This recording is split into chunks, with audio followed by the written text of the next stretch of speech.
दोस्तों नमस्कार। VK knowledge electrical में आप सभी का स्वागत है। दोस्तों आज जो 13 फरवरी को आईटीआई का जो पेपर हुआ है हम उसी का एनालिसिस करेंगे। दोस्तों ये पेपर इलेक्ट्रीशियन ट्रेड थ्योरी का है, सेकंड ईयर वालों का है और 13 फरवरी को जो इवनिंग शिफ्ट में हुआ था वो पेपर है। क्योंकि मोस्टली राजस्थान के स्टूडेंट मेरे साथ कनेक्ट है तो राजस्थान में इवनिंग शिफ्ट में ही पेपर होता है, इसलिए मुझे जो भी क्वेश्चन स्टूडेंट से पता लगता है इवनिंग शिफ्ट वाले लग रहे हैं। मॉर्निंग शिफ्ट में भी पेपर होता है, अदर स्टेट में मॉर्निंग शिफ्ट में भी होता है, लेकिन वो हमें नहीं मिल पाते हैं। दोस्तों हम एनालिसिस करेंगे कि इसमें कैसे क्वेश्चन आए थे और अभी नेक्स्ट एग्ज़ाम 16 और 17 फरवरी को होना है। तो यदि आपका एग्ज़ाम अभी ड्यू है तो इस वीडियो को पूरा देखना, कौन कौन से क्वेश्चन आ रहे हैं आपको ये सीखने को मिलेगा।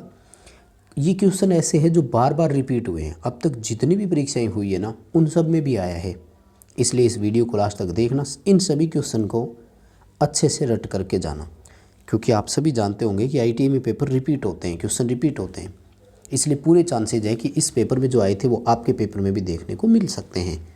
दोस्तों आगे बढ़ने से पहले इस वीडियो को आप लाइक ज़रूर करें। आप हमारे चैनल पर नए हैं तो आप चैनल को सब्सक्राइब जरूर करें, नोटिफिकेशन बेल आइकन को प्रेस कर लें। हम इसी तरह के अपडेट आप तक पहुंचाते रहते हैं। इस वीडियो को अपने दोस्तों के साथ शेयर कीजिए ताकि वो भी देख लें। दोस्तों आगे बढ़ने से पहले आपको बताऊं कि मोस्टली जितने भी क्वेश्चन हैं, जितने भी पेपर है, सब के सब निमी के असाइनमेंट में से ही आ रहे हैं। यदि आपके पास निमी के असाइनमेंट नहीं है तो आपको डिस्क्रिप्शन में लिंक दिया हुआ है, आप टेलीग्राम ज्वाइन कीजिए और वहाँ से तीनों PDF डाउनलोड कर लीजिए। वर्कशॉप कैलकुलेशन की और 2 ट्रेड थ्योरी की मैंने डाल रखी है। मैंने इस पर एक वीडियो भी बनाया हुआ है, आप चाहें तो निमी की वेबसाइट से भी डाउनलोड कर सकते हैं, पूरा वो वीडियो देख करके वहाँ से डाउनलोड कर लेना। अब चलो दोस्तों आज के क्वेश्चन पर बात करते हैं। कौन कौन से क्वेश्चन आए, देखिए क्वेश्चन आपके सामने है और ये क्वेश्चन ऐसे है दोस्तों जो रिपीट भी होते हैं, इसलिए आप इसे अच्छे से समझना, ठीक है। देखिए 1000 RPM है, 6 पोल है, बताइए फ्रीक्वेंसी कितनी है। देखो भाई अगर आईटीआई में आपने अच्छे से मेहनत की है ना तब तो कैलकुलेट करने की ज़रूरत ही नहीं है। 6 पोल और 1000 RPM हो ना तो फ्रीक्वेंसी 50 हर्ट्ज ही आती है, लेकिन फिर भी आपको फॉर्मूला बता देते हैं। फ्रीक्वेंसी कैलकुलेट करने का फॉर्मूला होता है Pn/120, यानी पोल इंटू स्पीड बटे 120, राइट। देखो पोल 6 है, स्पीड 1000 RPM है, 120 से डिवाइड करना था, आपका आंसर आएगा 50 हर्ट्ज। ठीक है, सी उत्तर रहेगा।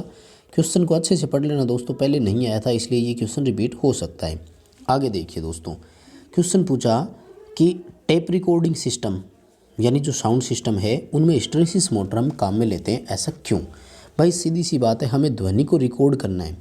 हम ये चाहते हैं कि ऐसी मोटर हो जिसमें शोर नहीं हो, और हिस्टैरिसीस मोटर की विशेषता है नॉइसलेस ऑपरेशन। ये मोटर बिना किसी शोर के चलती है, ध्यान रखना, ठीक है ना। इसलिए सी उत्तर हो जाएगा। हमें शांत प्रचालन की आवश्यकता होती है और हिस्टैरिसीस मोटर वो हमें प्रदान कर देती है। सबसे अच्छा इसी में होता है, ध्यान रखना, ना तो कोई मैकेनिकल और ना ही कोई मैग्नेटिक, किसी प्रकार का वाइब्रेशन इस मोटर में नहीं होता है, ध्यान रखना। अच्छा सवाल है दोस्तों। डीसी मोटर में करंट की दिशा पूछी है दोस्तों आगे क्वेश्चन में। देखो डीसी मोटर के घूमने की दिशा नहीं पूछ रहा है, करंट की दिशा पूछ रहा है। करंट की दिशा जो है ना वो बैक EMF की दिशा वाला वही चीज़ है, और EMF की डायरेक्शन ज्ञात करने के लिए फ्लेमिंग का राइट हैंड रूल काम में लेते हैं हम, ध्यान रखना। फ्लेमिंग का राइट हैंड रूल आएगा, लेफ्ट हैंड मत कर देना, ठीक है। करंट की दिशा पूछ रहा है, यानी डीसी मोटर में टॉर्क की दिशा ज्ञात करने के लिए तो लेफ्ट हैंड, और करंट या EMF की दिशा ज्ञात करने के लिए राइट हैंड रूल का यूज करते हैं, और दोनों यूज होते हैं, मतलब लेफ्ट और राइट जो है ना वो दोनों यूज हो रहे हैं। आगे गैर परंपरागत सोर्स पूछा ऊर्जा का, है ना। तो परंपरागत जो है उसमें आता है जैसे स्टीम वाला हो गया, डीजल इंजन हो गया, ये सारे इस तरह के आते हैं। और जो गैर परंपरागत है उसमें आएगा अपना विंड।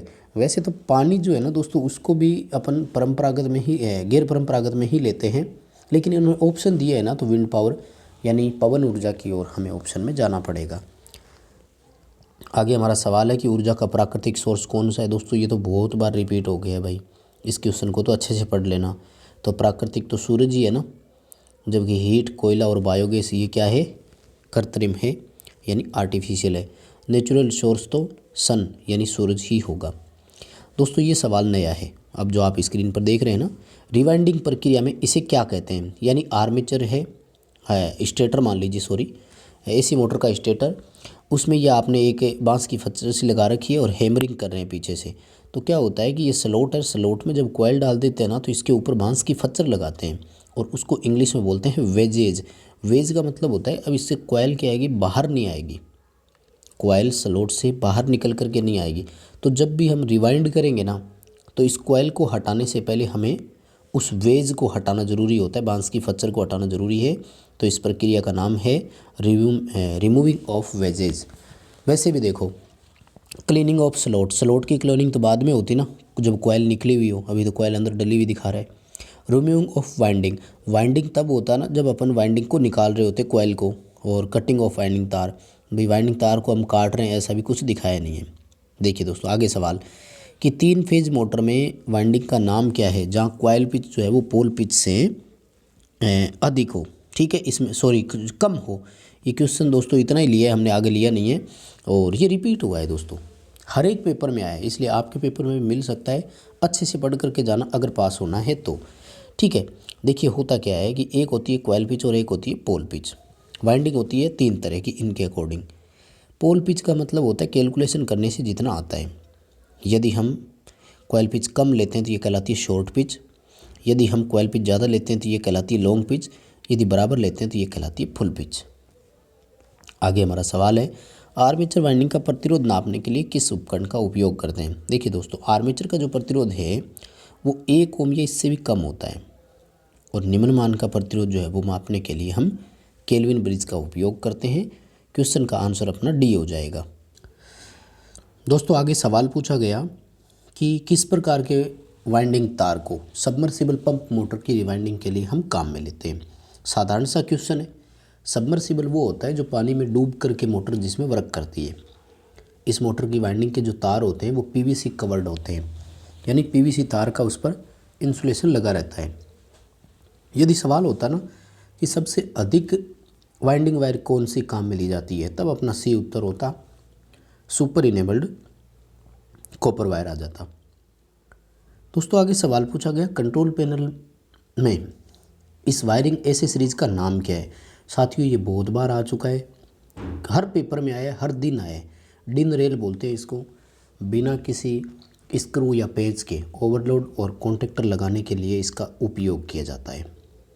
आगे दोस्तों सवाल पूछा कि एक्स से चिन्हित स्लॉट का उद्देश्य क्या है। दोस्तों ये आर्मेचर कोर दिखाई अपन को, ठीक है, वी शेप में अलग अलग है। देखिए ये तो है आर्मेचर कोर में स्लॉट, इनको बोलते हैं एयर डक्ट जो वेंटिलेशन के लिए होता है।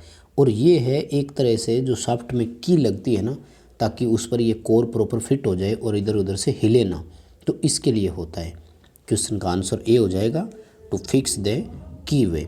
वैसे भी देखो एयर सर्कुलेशन के लिए तो वो डक्ट जो है वो हो जाएगी, ल्यूब्रिकेशन यहाँ है नहीं, तो ए ऑप्शन आपका यहाँ पर सही रहेगा। आगे देखिए सवाल पूछा आर्मेचर वाइंडिंग टेस्टिंग करने के लिए किस प्रकार के उपकरण का उपयोग करते हैं।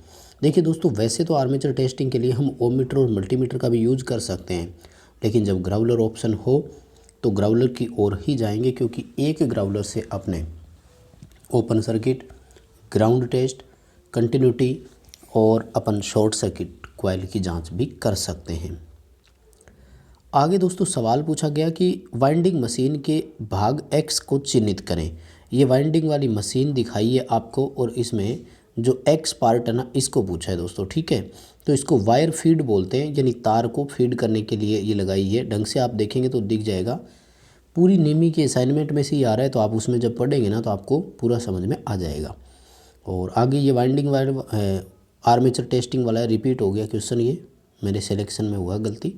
आगे देखिए दोस्तों सवाल पूछा गया कि चुंबकीय क्षेत्र की दिशा ज्ञात करने के लिए किस नियम का उपयोग करते हैं। अब देखो भाई इसने ये तो बताया नहीं कि चुंबकीय क्षेत्र का जो है वो आप किस में ज्ञात कर रहे हो, राइट भाई। इसे ये तो कहा नहीं कि सीधे तार का कैलकुलेट करना है, कि कॉइल का करना है, कि डीसी जनरेटर या मशीन में करना है। इसलिए इसमें क्या है कि आपको बोनस मिलेगा, सारे ऑप्शन सही है। कोर्ग स्क्रू नियम भी है, राइट एंड पाम रूल भी है, धारावाही सीधे चालक को कैसे पकड़ते हैं, तो दोनों ऑप्शन आपके यहाँ पर सही माने जाएंगे। आगे सवाल पूछा कि परिचालन मोड के अनुसार कौन से ड्राइव को वर्गीकृत किया गया है। परिचालन ड्राइव जो है ना वो है कंटिन्यू ड्यूटी, यानी निरंतर चक्कर वाला जो है वो ड्राइव आता है। आगे और भी कई प्रकार है, जैसे डायनेमिक्स प्रकार के आधार पर बांटा गया है। ड्राइव में से क्वेश्चन जरूर आ रहा है दोस्तों, अच्छे से पढ़कर जाना। यूपीएस में से भी आ रहा है। पूरा नाम पूछा था यूपीएस का, तो पूरा नाम होता है अनइंटरप्टेबल पावर सप्लाई, आप सभी जानते होंगे, बहुत ईजी सा भी पूछा। फ्रीक्वेंसी कन्वर्टर पूछा, वेरी गुड, ये अच्छा सवाल है दोस्तों और बहुत अच्छा क्वेश्चन है। देखिए देखो रेक्टिफायर जो है ना वो ये तो करता है AC टू DC, चॉपर जो होता है ना ये करता है DC to DC, cyclo converter जो होता है ना AC को AC में बदलता है और ये फ्रीक्वेंसी को कन्वर्ट करने के काम आता है। साथियों ये नया क्वेश्चन आए और DC को AC में करता है तो उसको तो अपन इन्वर्टर बोलते हैं, तो आपका यहाँ पर C उत्तर सही हो जाएगा। आगे पूछा कि परंपरागत बिजली उत्पादन कौन सा है। देखिए परंपरागत जो है ना, अब उसमें कौन सा आएगा, जैसे कोयला, प्राकृतिक तेल, गैस, डीजल और परमाणु, ये चीज़ें उसमें आएगी, ठीक है। अब यहाँ पर देखिए अपने टाइडल वाले को इसमें गैर परंपरागत में मान लिया, जबकि पहले ऊपर पानी को गैर परंपरागत नहीं माना था, ध्यान रखें। इन्वर्टर और कन्वर्टर दोनों के रूप में जो काम कर सकता है, ये क्वेश्चन रिपीट हुआ है दोस्तों, पहले भी कई बार आ चुका है, तो सिंक्रोनस कन्वर्टर बोलते हैं इसको, ठीक है। बस दोस्तों ये पूछा ट्रांजिस्टर में कि ट्रांजिस्टर सर्किट में फंक्शन का प्रकार क्या है, यानी किस तरह का ट्रांजिस्टर है, अपन ट्रांजिस्टर को यूज कहाँ कर रहे हैं, ठीक है। तो देखिए ट्रांजिस्टर का ये जो अपन देख रहे हैं ना, तो एमिटर और कलेक्टर सिरा जो है ना वो सबसे ज़्यादा काम में लिया गया है। और ट्रांजिस्टर का जब एमिटर सिरा काम में लिया जाता है ना, तो उस समय एक ट्रांजिस्टर को स्विच की भांति उपयोग में लिया जाता है। बस दोस्तों निमी के असाइनमेंट में से इसी तरह के क्वेश्चन आ रहे हैं, ये थे आज के बड़े इंपॉर्टेंट क्वेश्चन। वीडियो पसंद आए तो लाइक ज़रूर करें और चैनल पर नए हैं तो चैनल को सब्सक्राइब ज़रूर करें, अपने दोस्तों के साथ इसे शेयर ज़रूर करें।